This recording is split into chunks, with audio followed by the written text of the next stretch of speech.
Hi there, this video is all about behaviors. This topic is perhaps one of the most perplexing, confusing, and often painful topic when it comes to autism because we just don't understand what's going on. I'm Dr. Andrea Labuti. I'm a physician, an author, and mother to 3 boys. My oldest has autism, and I am here because I want to change what the world believes about autism. I want to change the status quo. I want to change how parents and educators interact with autistic individuals. Why? Because there's enormous potential in this population, enormous potential that is completely undiscovered, and it's a reason for a lot of the pain and suffering surrounding the diagnosis. So I'm here to change all that. So today we're going to talk about behaviors. So what about behaviors? Why do they do that? Society says we should stop behaviors, right? We should have processes in place to stop behaviors at all costs. But that's not why we're here today. We're here to understand behaviors because they hold clues not only about the child's experience, but even perhaps what their strengths are. And I'll get into that in more detail in just a few minutes. So I'm going to give you 4 action items, 4 things that you can do right now that will ease your feelings when it comes to autistic behaviors. And before we get into that, we're going to talk about what the heck, first of all, do behaviors mean? Well, the short answer is they mean a lot of things, but there's a lot of resources out there, and we'll cover a couple today. So the first thing that I did when I wanted to start understanding my son's behavior is I read every book I could get my hand on that was written by an autistic individual that described their experiences. And perhaps my favorite book so far is called The Reason I Jump, written by I think he was 13-year-old Japanese boy. It's a question and answer format, and it's phenomenal. Another book that I loved was written by Tito. His last name starts with an M. I can't pronounce it. He is the son of Soma, the person behind the RPM, or Rapid Prompting Method program. And his book, one of my favorites in terms of his books, was How Can I Talk If My Lips Don't Move? And the experiences that he describes, like when he's sitting under a table and he's at an evaluation and he's fascinated with the way people's words are colors and how these colors are in relation to how the person feels, like their vibe. Really fascinating and really good insights into what his world is like. And the third person that I love referring to is my friend João. He's my nonverbal friend in Portugal, and we write back and forth to each other. And he has written 2 books in Portugal about his experiences, and he and I are working on a 3rd book together. And this 3rd book is really specific to what does it mean? What does aloofness mean? What does screaming mean? What does toe walking mean? Like toe walking, for example, he describes it as the person's inability to ground. Now that's a lot different than what other people have written about toe walking, but it's a different perspective, and it's really interesting. So lots of different meanings, One behavior for different children will mean different things. But don't let that persuade you from doing some research. It's just get as much information as you can so you can understand this process. It'll be worth it. And then the second thing I want to talk about is called intense world syndrome. This was a hypothesis that was published in the Frontiers in Neuroscience in October 15th, 2007. And it really was fascinating on many fronts. First of all, there was a lot of science behind the brain architecture, the hypersensitivity, hyperreactivity, hyperconnectivity of different areas of the brain in autistic individuals. It was really the physiological reasons for these differently wired brains. And I found it so important because it really did give us a basis for understanding that there is something different going on in this population, and we can't just assume that they're like the rest of us and that they can cope the way the rest of us can cope. So basically, because of this hyper-excitable state, an autistic person is doing things to survive, right? Survive in an overwhelmingly intense world. And I want to read a statement that was in the article, which I think is really important because it really does speak to the strengths, the potential in this population. So they said, the autistic person is an individual with remarkable and far above average capabilities due to greatly enhanced perception, attention, and memory. But this could be a double-edged sword because it could render them debilitated.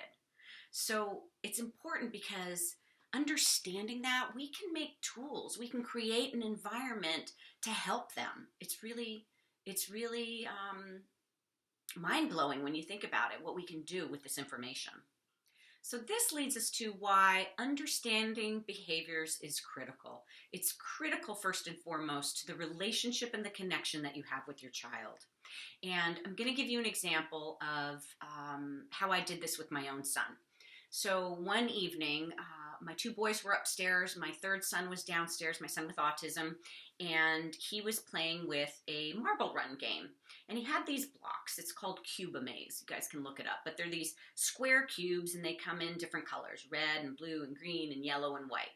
Well, my son was over in the corner, and he's on a counter, and he's dropping each one by one, and he's listening. So he's dropping a green one, and he's listening. And then he'd find the right green one, and he'd put it aside. Then he'd go on to the blue one, and he'd start dropping it and doing the same thing until he found the right blue one or the right red one. So I'm sitting there looking at him thinking, what is he doing? What does he hear? So I asked him. I started dropping it with him, and I'm like, what do you hear? And he said C.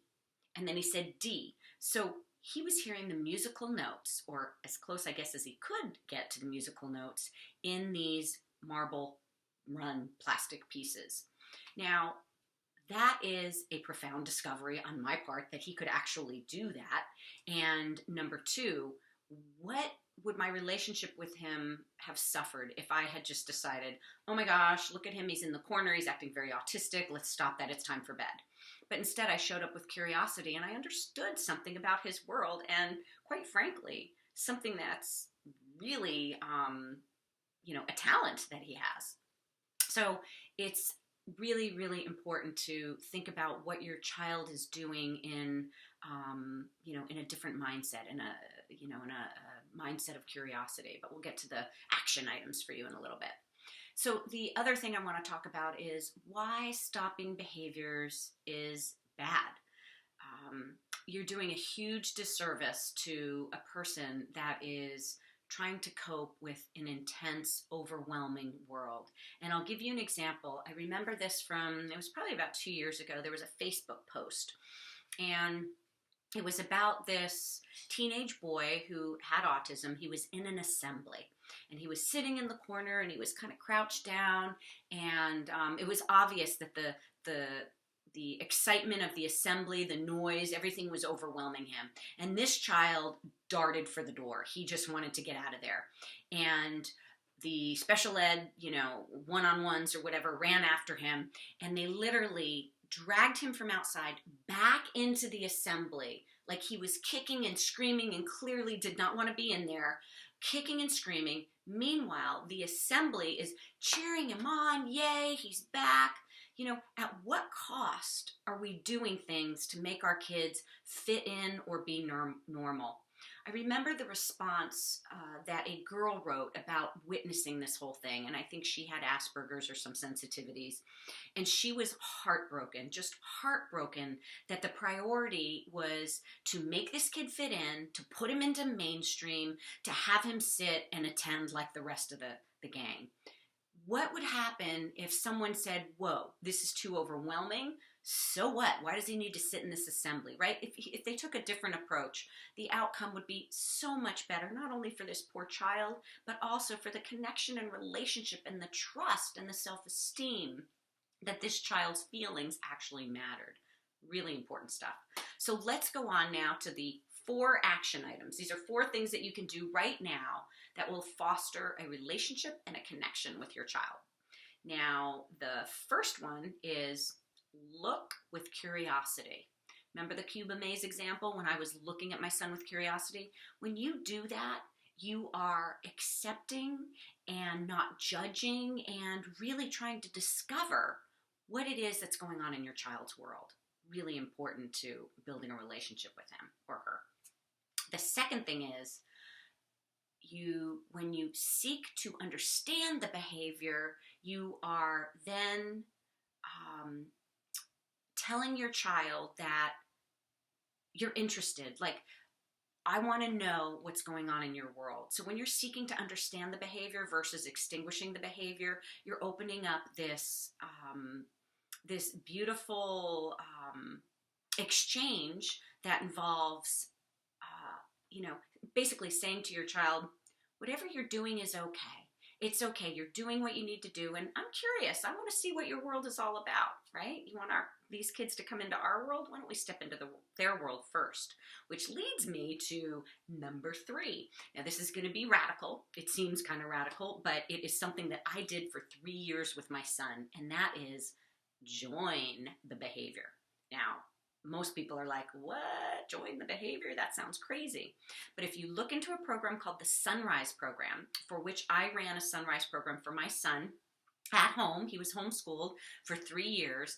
And basically what you're doing is you're joining the behavior. And you're not doing it out of the spirit of mimicking or imitating. You're doing it out of the spirit of, okay, this is your game. I'm going to play with you. And I'll tell you, I discovered something. I've discovered a lot of things, but one of the things, another profound thing that I discovered when I was joining my child is this. So we were in our Sunrise Playroom, and we had this 50-piece cardboard United States puzzle. So each of the puzzle pieces for each of the states was cut out in the shape of the state. And my son was just dropping them. He likes to drop things, right? He's dropping them, and he's getting close to the ground, and he's listening, and he's doing this over and over. So I'm joining him, and I'm doing the same thing, and I'm like thinking in my head, what on earth does he hear? What does he see? So I just had this impulse to take a couple of the states and say, hey, I'm going to drop this back here, and can you tell me what state it is? I don't know why I thought about that, but it just seemed like a logical thing to do to up the game. So I dropped it. What did he say? Illinois. Wow, that was Illinois. Let's do another one. Here's Wyoming, but I didn't tell him that. Wyoming. My son could hear, based on the way the puzzle piece fell, the different sizes and shapes, and he could tell me what state that was. Now, I don't know about you, but I don't have anywhere near the brain capacity to do anything like that. Really fascinating stuff. So joining is really important to building trust. I can't overemphasize that enough. Love the Sunrise program. Check them out. Okay, the fourth action item for you is to set boundaries. Now, a lot of people might say in all of this stuff that I'm describing that you're sort of just going with the flow of what they're doing, and, but there's rules in society, and that's why I have action step number 4, set boundaries. Now listen, if your child is doing things that are dangerous, darting into traffic, or walking up to people in restaurants and taking food off of their plate, or smearing feces, listen, those are all behaviors that are just not acceptable. So you very respectfully talk to your son or daughter and say, look, I understand that you might be having a hard time with this or that, but we just can't do that. You have to set the bar to be at a certain level of expectation. You just do. I remember my days from working with Sydney Baker, one of the original Dan doctors, and a parent came in and her 8-year-old was smearing poo all over the walls.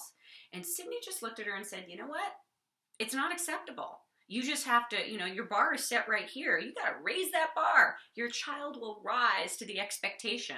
So that was a really important lesson. And I think it's really important that we set boundaries. There are just certain things that are just not acceptable. Okay? So those are your 4 action items. I really want us to approach behaviors from a new lens, right? Your discoveries will solidify a new beginning with your child, a new relationship, a new connection. I hope you're enjoying this series of videos. There's lots more. You can go to my website, AndreaLabuti.com, for more resources. My book is available on Amazon. It's called Awakened by Autism. You can actually get a free first chapter by downloading, going to my website and downloading. So I'm glad you're here. Listen, lots of great things are possible for our kids, for us, for our lives. I'm glad you're here. Good things will happen. Thank you and have a great day.